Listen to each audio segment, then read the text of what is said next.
सत्यनारायण व्रत का अनुष्ठान करके इंसान अपने तमाम दुखों से मुक्ति पा सकता है। सत्यनारायण की पूजा कष्ट निवारक और मोक्ष प्रदायिनी मानी जाती है, क्योंकि सत्यनारायण का पूजन जीवन में सत्य का महत्व बताता है। नमस्कार मित्रों, स्वागत करती हूँ आपका अपने चैनल अनुराधा सीरीज भक्ति सागर में। आज के वीडियो में हम जानेंगे सत्यनारायण भगवान की महिमा के बारे में। तो वीडियो शुरू करने से पहले अगर अभी तक आप लोगों ने मेरे चैनल को सब्सक्राइब नहीं किया है तो चैनल को सब्सक्राइब करिएगा और बेल आइकन को जरूर दबाइएगा। चलिए वीडियो शुरू करते हैं। सत्यनारायण भगवान के व्रत को कलयुग के सबसे कल्याणकारी व्रत माना जाता है। ये एक ऐसी पूजा है जिसके बारे में भगवान विष्णु ने नारद से कहा था कि सत्य ही ईश्वर है। सत्य का आचरण मतलब ईश्वर की आराधना। सत्यनारायण व्रत कथा के बारे में मान्यता है कि शौनकादिक ऋषि ने महर्षि सूत से कष्ट मुक्ति और सुख समृद्धि के लिए सरल उपाय को जानना चाहा था। यही प्रश्न नारद मुनि ने भगवान विष्णु से भी किया था। उसी कथा को सुनाते हुए महर्षि ने बताया कि भगवान विष्णु ने नारद मुनि को सांसारिक दुखों से मुक्ति का सरल उपाय बताया, जो था सत्यनारायण व्रत। ज्योतिषों की जानकारी माने तो सत्यनारायण व्रत का अनुष्ठान करके इंसान अपने तमाम दुखों से मुक्ति पा सकता है। चलिए जानते हैं कि सत्यनारायण भगवान की महिमा क्या है। देखिए, आमतौर पर लोग कोई मन्नत पूरी होने पर सत्यनारायण की कथा और व्रत का आयोजन करते हैं, लेकिन जीवन में सुख शांति और संपन्नता के लिए भी सत्यनारायण भगवान की पूजा की जाती है। सत्यनारायण भगवान की महिमा की बात करें तो भगवान सत्यनारायण विष्णु भगवान का ही एक रूप है।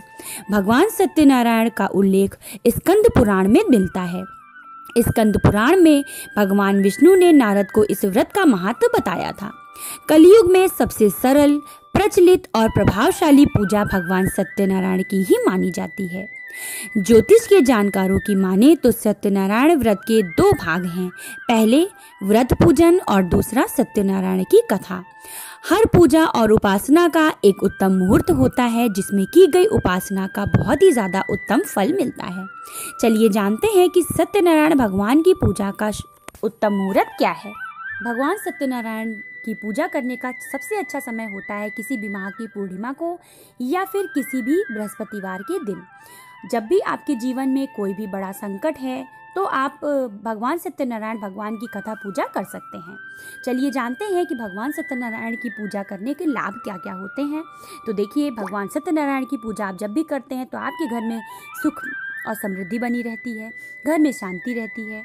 शीघ्र विवाह अगर नहीं हो रहा है तो उसके लिए आप यह व्रत और पूजा कर सकते हैं। सुखद वैवाहिक जीवन के लिए आप कथा और पूजा कर सकते हैं। अगर मान लीजिए आपके घर में किसी का जन्मदिन है, जन्मदिन के अवसर पर बहुत सारे लोग यहाँ सत्यनारायण भगवान की कथा और पूजा सुनते हैं, जो कि बेहद ही बहुत अच्छा माना जाता है। संतान की लंबी आयु के लिए, किसी के भी विवाह होने के पूर्व और विवाह होने के बाद हम लोगों को कोशिश करना चाहिए कि हम लोग सत्यनारायण भगवान की कथा और पूजा जरूर सुने।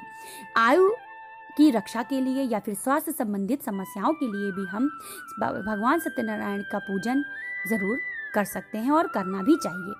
चलिए जानते हैं भगवान सत्यनारायण की पूजा की हम लोगों को सामग्री क्या क्या चाहिए होती है। देखिए, भगवान सत्यनारायण की पूजा बहुत ही कम सामान में हो जाती है और बेहद ही सरल तरीके से हो जाती है। इनकी पूजा में गौरी, गणेश, नवग्रह और समस्त दिक्पाल भी शामिल होते हैं। इनकी पूजा का सर्वश्रेष्ठ स्थान है केले का पेड़ या फिर घर का ब्रह्म स्थान। आप घर के आंगन में कराइए तो बेहद ही शुभ माना जाता है।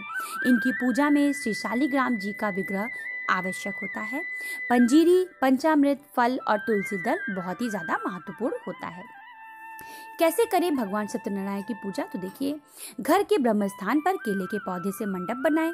उसके बाद भगवान श्री सत्यनारायण के विग्रह या फिर चित्र स्थापित करें। कलश और दीपक भी स्थापित करें। पहले गौरी, गणेश और नवग्रहों का पूजन करें। फिर भगवान सत्यनारायण को फल, पंचामृत, पंजीरी, वस्त्र और तुलसी दल जरूर अर्पित करें। फिर उनकी व्रत कथा कहें और कथा सुने और आरती करें। अंत में सभी को प्रसाद दें और फल जरूर दें।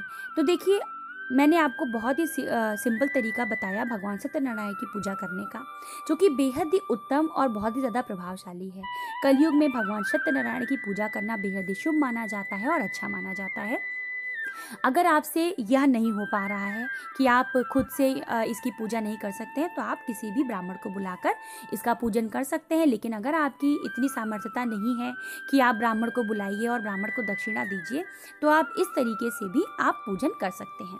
आशा करती हूँ छोटी सी जानकारी आप लोगों को अच्छी लगी होगी। वीडियो पसंद आया हो, वीडियो को लाइक करिएगा और चैनल को सब्सक्राइब करिएगा। इसी के साथ मिलते हैं मेरे अगले वीडियो में। तब तक के लिए जय भोलेनाथ।